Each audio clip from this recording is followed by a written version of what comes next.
Hello යාළුවනේ අද සදසේ ඇවිත් ආදරණීය නවකතාවේ 4 වෙනි කොටස. ඉතින් වෙනදා වගේම කතාව කියවලා බලලා ඔයාලා කැමති නම් ලයික් කරන්න, කමෙන්ට් කරන්න. එහෙනම් අපි කතාව බලමු.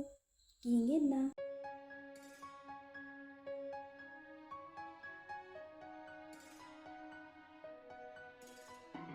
නිර්මලා වත්තට ගොඩ වෙද්දිම සප්නා ඉක්මනින්ම තමන්ගේ මුහුණේ තිබුණු ලැජ්ජාශීලී හිනාව හංග ගන්න උත්සාහ කළා. වැස්සට තෙමුණු පරිසරයෙන් තවමත් සීතල සුළඟක් හමාගෙන ආවත් සප්නාගේ හිත ඇතුලේ තිබුණේ අහස්ගේ පපුවේ උණුසුම විතරමයි. අනේ සුදුමැණිකි මං එන්න හදද්දිමයි මහ වැස්ස කඩා හැලුනේ. මොර සූරන වැස්ස එන්න විදියක් තිබ්බේ නෑ.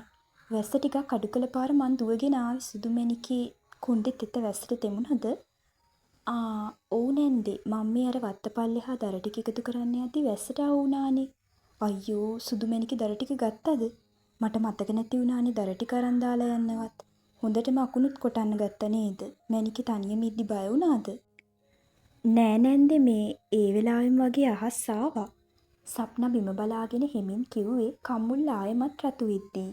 එදා දවස පුරාම සප්නාගේ හිත ඇතුලේ නම් තිබුණේ මහා නොසන්සුන්කමක්. රාත්‍රියේ ඇය කාමරේ කුඩා ඇඳ මත වැතිරි දැස් පියාගන්නා සෑම වතාවකම ඇයට මැවී පෙනුනේ අකුණු හඬ මැද තමන් සුරක්ෂිතව අහස්ගේ උණුසුම් පපුවට තුරුල් වෙලා හිටපු ආකාරය. සුදුමැණිකේ බය වෙන්න එපා. මං ඉන්නවනේ දැන්. ඔහුගේ සංසුන් ආදරණීය හඬත් ඇගේ කන් අසල තවමත් දෝංකාර දෙනවා වගේ. ඇය ලැජ්ජාවෙන් මුහුණේ ඉඳන්ම පොරෝණයෙන් වහගත්තා. ඇයි මට මේ වගේ වෙන්නේ? අහස් ළඟ ඉද්දි මට මුළු ලෝකෙම අමතක වෙන්නේ ඇයි? ඇය තනිවම මුමුණමින් කුඩා ඇඳේ මේ අත පෙරළුණා. ඊළඟට ඇයට මතක් වුණේ අහස් තමන්ගේ මුහුණට වැටුණු තෙත කෙස්රොද කන පිටුපසට කරපු මොහොතයි. ඔහුගේ ඇඟිලි තුඩුවල උණුසුම තවමත් තමන්ගේ කම්මුල් මත තියනවා වගේ දැනෙද්දි සප්නට නොදැනීම මුවගට ආවේ ආදරණීය සිනහවක්. ඇය මුළු රාත්‍රිය පුරා ඔහු ගැන සිතමින්ම සුවබර නින්දකට වැටුණා. ඇය විතරක් නෙවෙයි ඔහුත් රාත්‍රී පුරාම කල්පනා කළේ ඇය ගැනම පමණයි. අහස්ගේ හිතෙත් තිබුණේ සංසුන් නොවුණු හැඟීම් ගොන්නක්. ඔහු තමන්ගේ කාමරයේ කවුළු අසල හිටගෙන තවමත් වැස්සෙන් තෙමුණු වත්ත දිහා බලාගෙන හිටියේ ලොකු කල්පනාවක අතරමං වෙලයි. අද මං ටිකක් පරක්කු වුණා නම් අකුණු ගහන වෙලාවේ හොඳටම බය වෙයි. ඔහුට මතක් වුණේ වැස්සෙන් සම්පූර්ණයෙන්ම තෙමුණු සප්නාගේ බියෙන් පිරුණු දෑස් යුගල. ඊළඟ මොහොතේම තමන්ගේ පපුවට තුරුල් වෙලා වෙවුලමින් හිටපු ඇයගේ මුහුණ සිහි වෙද්දී ඔහුගේ මුවටත් නොදැනීම සිනහවක් නැගුණා. මගේ සුදුමැණික ආදරේ හිතේ හංගගෙන හිටියට ඒ ඇස් දෙක හැමදේම කියනවා. ඔහු හෙමින්ම තනියම මිමිනුවා.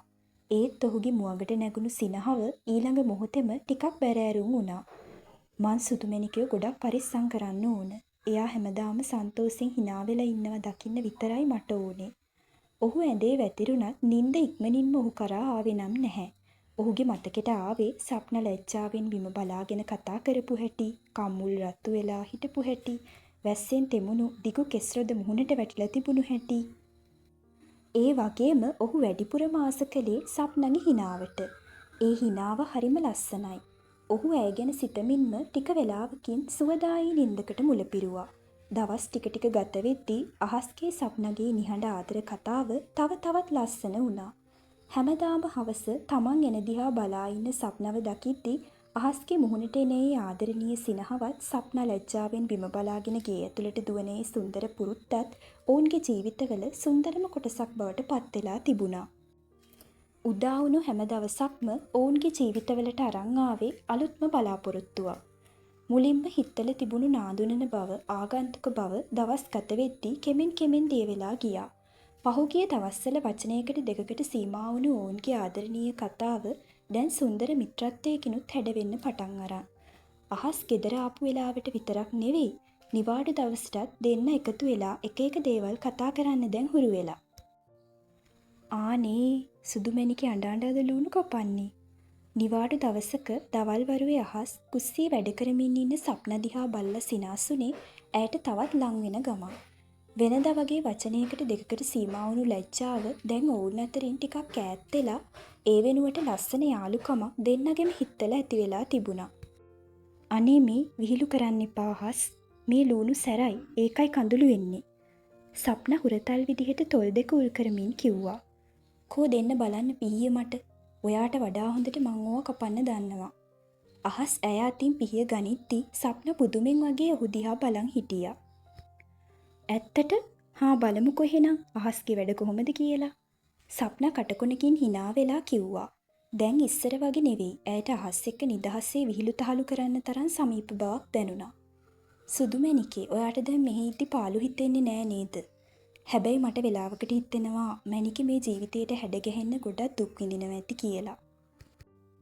අහස් ඇගේ දැස් දිහා කෙලින්ම බලලා ඇහුවා. ඔහුගේ හඬේ තිබුණේ ඇය ගැන හරි ආදරණීය අවංක සැලකිල්ලක්. සප්නා මද සිනාවක් පාමින් කතා කරන්න ගත්තා. මුල් දවස්වල නම් ටිකක් බය හිතුණා අහස්. හැමදේම අලුත් නිසා. ඒත් දැන් මට මේ හැමදේම හුරුයි. නිර්මලා නැන්ද මට සලකන්නේ තමන්ගෙම දුවෙකුට වගේ. ඇත්තටම බංගලාවෙන් ආවට පස්සේ නිර්මලා නැන්ද තමයි මගේ අම්මා වුණේ. ඒ වගේම ඔයා.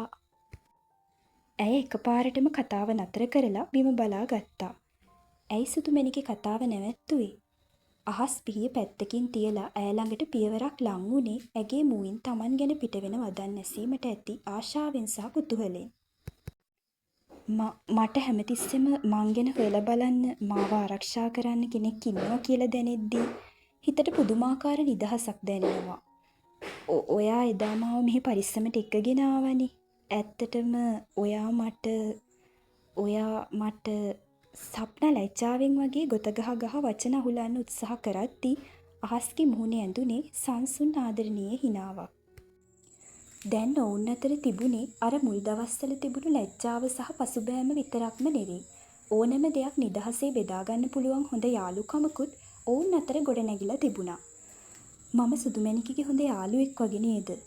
අහස් එහෙම අහද්දී සප්නා ඔව් කියන්න හිස සැලුවා. මට සතුටුයි සුදුමැණිකේ. ඔයා මාව එහෙම දකින්න එකට. මගේ ජීවිතේටත් සුදුමැණිකේ ආවට පස්සේ ගොඩක් වෙනස් වුණා. වැඩ ඉවර වෙලා ගෙදර එද්දි දැනෙන මහන්සිය සුදුමැණිකගේ මූණ දැක්ක ගමන් කොහින් ගියාද නෑ. ඇත්තමද අහස්? සප්නා ලැජ්ජාශීලී දඟකාර හිනාවකින් ඇහුවා. ඇත්තමයි සුදුමැණිකේ. අහස් සිනාසෙමින් උත්තර දුන්නා. ඔවුන් එකිනෙකිනාගේ දැස් අතර මොහොතක් අතරමං වෙද්දී ඈතින් පලාමිටියකුත් අරගෙන ගෙදර එන නිර්මලා කා සමග හෝ කතා කරන හඬ ඇහුණා. සප්නා ඉක්මනින් සාලේ පැත්තට යන්න හැදුවත් අහස් ඇගේ ගවුම් කුණකින් සෙමින් අදිමින් ඈව නතර කරගත්තා. ඇයි අහස් නැන්ද දකි? සප්නා කලබලෙන් වටපිට බලමින් කිව්වා. දැක්කාවේ මම්මගේ හොඳම යාළුවත් එක්කනේ කතා කර කර හිටියේ. අහස් ඇස් කොනකින් hina වෙමින් කිව්වේ දඟකාර විදිහටයි. සප්නටත් නොදැනීම ඇගේ මුවගට සිනහවක් ආවා. ඇත්තටම දැන් ඔවුන් අතර තියෙන්නේ නන්නා හඳුනන දෙන්නෙක් අතර ඇති වුණු ආකර්ෂණයක් විතරක්ම නෙවෙයි. හිතේ තියෙන ඕනෑම පුංචි දෙයක් වුණත් බයක් නැතුව කියන්න පුළුවන් ලස්සන යාළුකමක්. හැබැයි තවමත් හිතවල තියෙන ආදරේ වචන වලට පෙරලා ගන්න මේ දෙන්නටම පුළුවන් කමක් තිබුණේ නැහැ.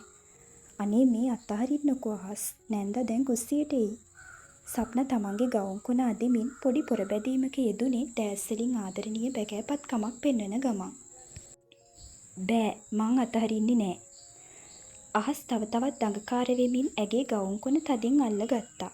ඔහුගේ නොහික්මුණු ආදරණීය හිතුවක්කාරකම ඉස්සරහා සප්නට මොහොතකට කර කියාගත හැකි දෙයක් තිබුණේ නැහැ.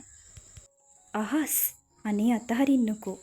ඇය තමන්ගේ මුළු ශක්තියම යොදලා අතින් අදිද්දී අහස් hina වෙවීම ඇගේ ගවුම් කොන අතහැරියා.